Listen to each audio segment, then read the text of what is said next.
Hello students, कैसे हैं आप सब। आशा करती हूँ आप बहुत ही अच्छे होंगे। और मैं मीता सिंह, रुचि क्लासेस 71 में आपका फिर से बहुत बहुत स्वागत है। तो देखिए, मैं आपको हिंदी करा रही हूँ। हिंदी में मैंने आपको क्या करा है, संज्ञा, सर्वनाम, क्रिया।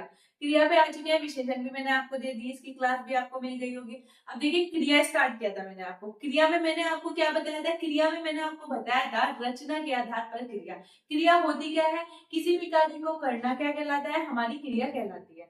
फिर मैंने आपसे बताया जो क्रिया होती है हमारी वो किससे बनती है, तो वो बनती है हमारी धातु से। क्रिया किससे बनती है, तो क्रिया बनती है हमारी धातु से। धातु भी हमारी दो प्रकार की होती है, एक तो होती है मूल धातु और दूसरी कौन सी होती है, दूसरी होती है हमारी यौगिक धातु। मूल धातु क्या होती है, देखिए मूल धातु जो होती है वो होती है स्वतंत्र। यानी कि जैसे मैंने आपसे कहा लिख, खा, जा, इसमें क्या हो, ये स्वतंत्र होती है। इन्हें किसी की जरूरत नहीं पड़ती कि इसमें आप कुछ मिलाए तब ये बनेगी क्रिया, ऑलरेडी जो है ना उससे ही ये काम पूरा कर देती है। लेकिन क्या होती है, हमारी जो यौगिक क्रिया होती है उनमें क्या करते हैं, हम क्या करते हैं, ना प्रत्यय लगाते हैं। जैसे मैंने पढ़ बोला, पढ़ना, ठीक है, ना प्रत्यय लगाते हैं। जहां पर ना प्रत्यय लगा के हम धातु बनाते हैं वो हमारी कौन सी हो जाती है, वो होती है हमारी यौगिक धातु।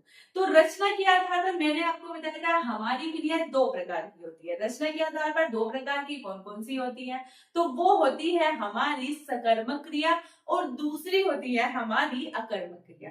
सकर्मक क्रिया का मतलब क्या होता है, सकर्मक क्रिया का मतलब होता है जहां पर कर्म हो।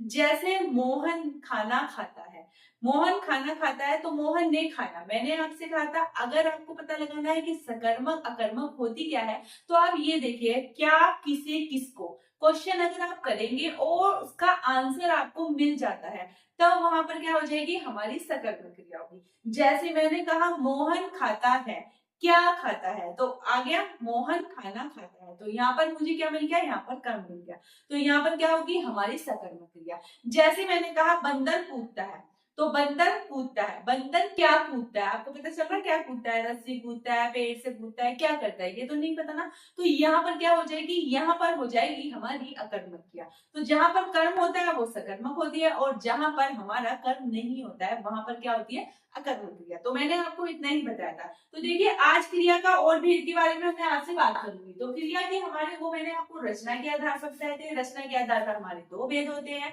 आज मैं आपसे बात करूंगी किसके बारे में, आज बात करेंगे आपसे व्युत्पत्ति के आधार। व्युत्पत्ति के आधार पर कितने प्रकार की क्रिया होती है, तो हमारी चार प्रकार की क्रिया होती है। चार प्रकार की कौन कौन सी होती है उनके नाम देख लीजिएगा। देखिए सबसे पहले नंबर पर आती है हमारी प्रेरणार्थक क्रिया। प्रेरणार्थक क्रिया होती क्या है, जब कोई कार्य स्वयं ने करके किसी दूसरे से करवाया जाए। यानी कि आप क्या करें, किसी को प्रेरणा दे कि भाई तू ये काम कर चल। जैसे एग्जाम्पल से देख लीजिएगा, शिक्षक ने छात्रों से किताब पढ़वाई। शिक्षक ने क्या कहा, छात्रों को बोला कि भाई उठ के किताब पढ़ो। जैसे अब हम पढ़ते थे क्लास में, आपको पता है जब कोई चैप्टर हमारा कंप्लीट हो जाता तो बोलते थे हमारे टीचर कि भाई चलो आप रीडिंग करो उठ के। तो क्या हुआ कि शिक्षक ने खुद नहीं किया, करवाया। जहां पर आपको ये दिखाई दे काम स्वयं ने करके किसी दूसरे से कराया जाए वहां पर हमारी प्रेरणार्थक क्रिया होती है। यानी कि कोई बंदा हमें मोटिवेट करता है कि आपसे, जैसे हमने बहुत सी बार कोई काम कीजिएगा आपको कहता है मुझसे नहीं होगा, कहते हैं नहीं यार तू कर सकता है। आपका दोस्त है या कोई भी आपके पेरेंट्स है तो वो क्या करते हैं, हमें मोटिवेट करते हैं, यानी कि हमें क्या कहते हैं, प्रेरणा देते हैं। जहां पर हमें प्रेरणा देते हैं वो काम स्वयं नहीं करते लेकिन हमें प्रेरित करते हैं ताकि हम वो काम कर सकें।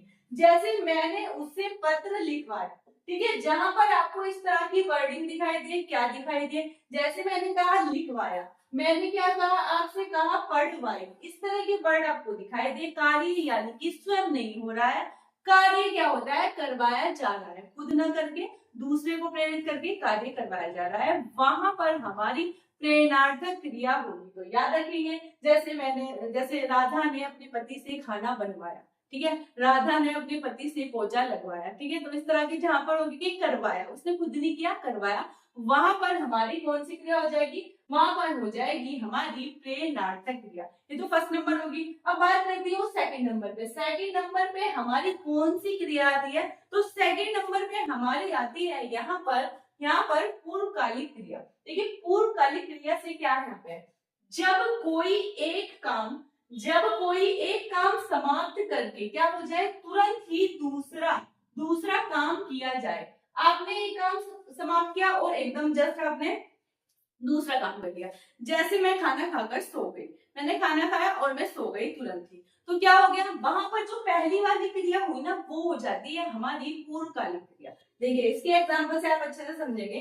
राजू खाना खाकर सो गया, तो राजू ने खाना खाया और फिर क्या हुआ, राजू सो गया, मतलब तुरंत ही सो गया। जब आपको ऐसा लगे कोई कार्य करके एकदम ही दूसरा कार्य हो जाता है, तो पहले वाले कार्य को हम पूर्वकालिक क्रिया कहते हैं। ठीक है, अब देखिए जैसे गीता पढ़कर बाजार गई, मतलब पहले तो उसने पढ़ाई करी, उसने पढ़ लिया, पढ़ने के बाद क्या हुआ, पढ़ने के बाद वो कहाँ गई, वो बाजार गई, यानी कि दूसरा जो काम किया उसने एकदम किया, उसने कोई बीच में गैप नहीं दिया। ठीक है, तो वहां पर जो पहली वाली क्रिया है, यानी कि इसने जो गीता ने जो पढ़ाई, ये किसी का क्या कहलाएगी, ये हमारी कहलाएगी यहाँ पर पूर्वकालिक क्रिया। ठीक है, तो याद रखिएगा जैसे कोई भी काम हो, मैं बाजार जाके सो गई, या मैंने खाना खा के कुछ भी किया, या मैं पढ़कर मैंने टीवी देखा, तो उस दिन जस्ट बाद दूसरा कार्य स्टार्ट हो जाएगा, वहां पर हमारी पूर्वकालिक क्रिया कहलाएगी।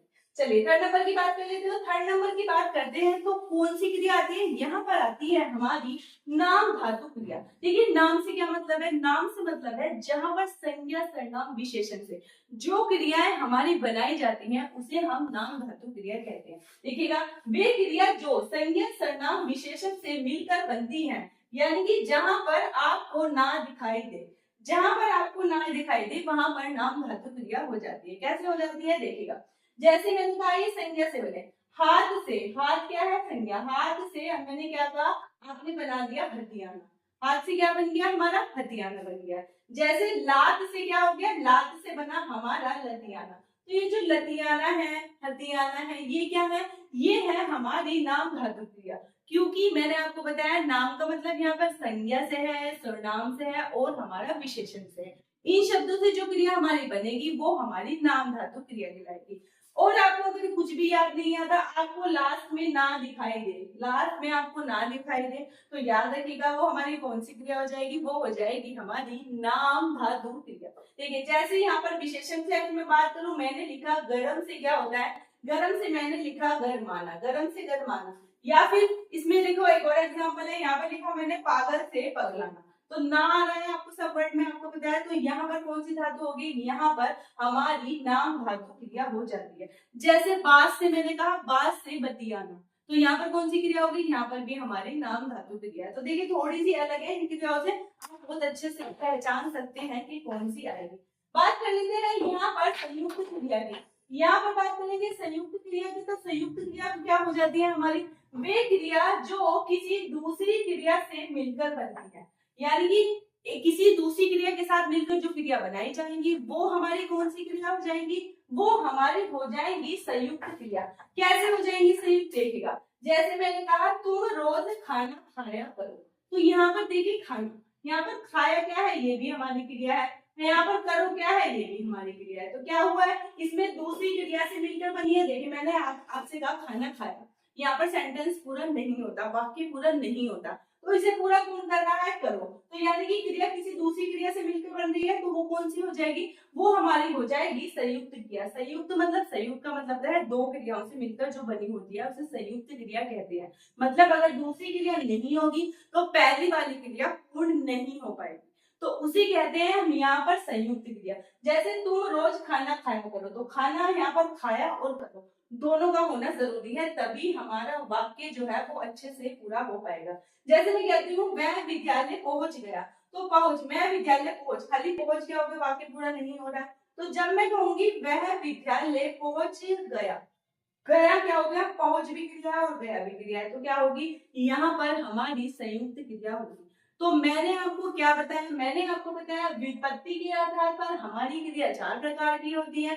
चार प्रकार की भी कौन कौन सी, प्रेरणार्थक क्रिया, जहां पर हम किसी को प्रेरित करते हैं, मोटिवेट करते हैं, कार्य स्वयं न करके दूसरे से करवाते हैं, वहां पर हमारी प्रेरणार्थक क्रिया होती है। शिक्षक ने छात्रों से किताब पढ़वाई, जैसे कि मैंने उससे पत्र लिखवाया। सेकंड नंबर पे आती है हमारी पूर्वकालिक क्रिया। पूर्वकालिक क्रिया का मतलब क्या है, जब कोई एक काम समाप्त करके तुरंत ही आप क्या करते, दूसरा काम स्टार्ट कर दे, तो वहां पर जो पहली वाली क्रिया हो जाएगी वो होती है हमारी पूर्वकालिक क्रिया। जैसे कि राजू खाना खाकर सो गया, जैसे ही उसने खाना खाया वैसे ही मैं सो गया, तो यहाँ पर पूर्वकालिक क्रिया हो जाती है। गीता पढ़कर बाजार गई, बाजार उसने पढ़ा और जस्टी में क्या होगी, उसकी एकदम बाद ही पदार्थ चलेगी। नाम धातु क्रिया मैंने आपको बताया, नाम से बात है यहाँ पर, नाम से बात है यहाँ पर, किस किस के बारे में, यहाँ पर संज्ञा, सर्वनाम, विशेषण जिस वर्ड से बनाई जाएगी उसे क्या होते हैं, नाम धातु। जैसे हाथ से मैंने बोला हथियाना, लास्ट से बोला लतियाना, गरम से मैंने यहाँ विशेषण है, गरम से बोला गरमाना, और पागल से बोला यहाँ पर पागलपन। लास्ट में आपको इसमें ना दिखाई देगा तो वो हमारी नाम धातु क्रिया हो जाएगी।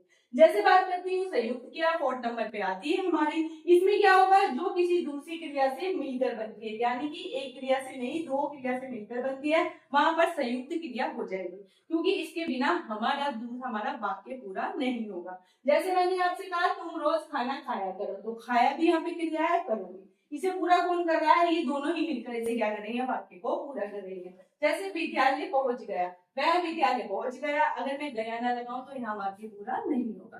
तो ये थी हमारी यहाँ पर 4 क्रिया। इसकी 2-3 क्रियाएं और भी हैं, उनसे भी हमारे क्वेश्चन बनते हैं। मैं मिलती हूँ आपसे नेक्स्ट वीडियो में, तो प्लीज बताइएगा आपको क्लास कैसे लगी। Thank you.